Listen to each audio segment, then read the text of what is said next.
So, One Shot Gaming nga pala ulit mga bossing, nagbabalik na naman para magbigay ng tips and tricks natin sa solo versus squad.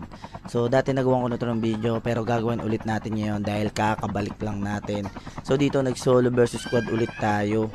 Nakita nyo naman dito. So, ano ba ang magandang gawin kapag solo versus squad? So, para sa akin, ang mga ipapayo ko lang is prayo pa rin talaga is Arsenal. So, sa class, depende sa inyo yan. So, dito nag-prayo tayo ng Arsenal and then naka-rewind tayo dito.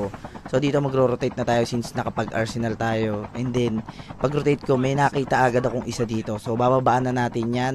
Hindi tayo kakabahan. So, importante, huwag kang kakabahan. And then, yung play na naiisip mo, is gawin mo lang siya. Try lang ng try hanggang sa ma-perfect mo yun.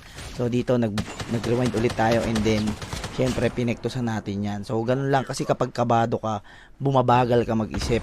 Diba? Nagigets nyo yung point ko, diba? So, dito, pagkadali natin doon, meron na naman kasunod yan. So, pag nakadali ka ng isa, halimbawa na down. So, automatic meron pa ulit yung kasunod. So, wag tayong kampante. Lalo kapag solo. So, rotate ulit tayo dito after natin doon. And then, may nadaan tayo dito. Pinektusan na din natin yan. And then, pag nakakuha kayo ng momentum, tuloy-tuloy nyo lang yung rotation nyo. So, since dito nakita nyo, tuloy-tuloy lang yung rotation natin.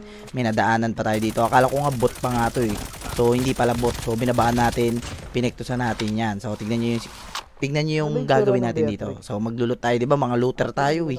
Ako minsan may pagka-looter din ako eh. Pero dito, nakita ko sa indicator ko, biglang may dumarating na Santanas dito. Ayan o.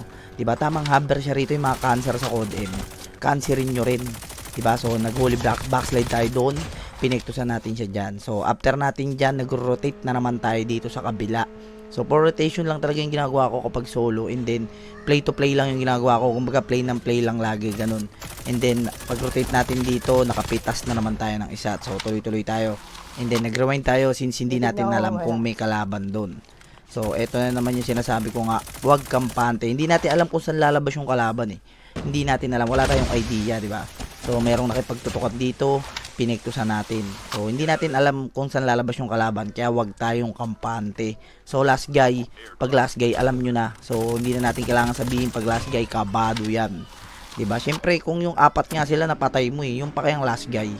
So, since naubos natin kalaban doon, siyempre, magpupush na naman tayo dito sa kabila. So, dito, napakaganda ng play na ginawa natin. Nag-car play tayo dito. Tinutukan natin yung isa dito. Pero naging dalawa. Akala ko isa lang, pero dalawa pala yun. Down 1 tayo dyan. And then, try mong laruin yung vision ng kalaban base sa indicator nila. So, yung indicator na yan, importante yan. Nakita nyo? So, naging dalawa yung kalaban. So, akala natin 1v1 situation na. Pero, pag talo natin sa baba, naging dalawa. Nagulat tayo dun, di ba? So, pagka mag-heal ka yan, try mo lang dyan sa mga paahon. Natin yung pinaghilan natin doon sa mga paahon. So, down 2 na tayo ulit dito. And then, try lang natin gamitin yung indicator natin. Yun lang yung pinagbabasihan ko minsan. Tsaka yung ating naririnig. Diba? So, importante rin talaga pag naglalaro is yung naka-earphone or headset man yan. So, malaking bagay yun. Kasi naidinig mo yung mga, yung mga gunshot. And then, babasihan mo yung indicator mo para mas mabilis mong makita yung kalaban. Diba? So, since dito to, tuloy-tuloy yung momentum natin. 18 kill na tayo dito. Nakadali tayo ng isa. So, after natin makadali doon, tuloy-tuloy lang yung momentum natin. And then, yan, tingnan nyo, paikot-ikot lang ako kung saan ko napitas yung mga kalaban. And then, ginagamitan lang natin ng indicator. Diba? So, rewind tayo dito. Laruin natin yung vision ng kalaban. Nagulat siya pagbalik niya. Nandun na din tayo. So, ganun lang. Play-to-play lang tayo, guys.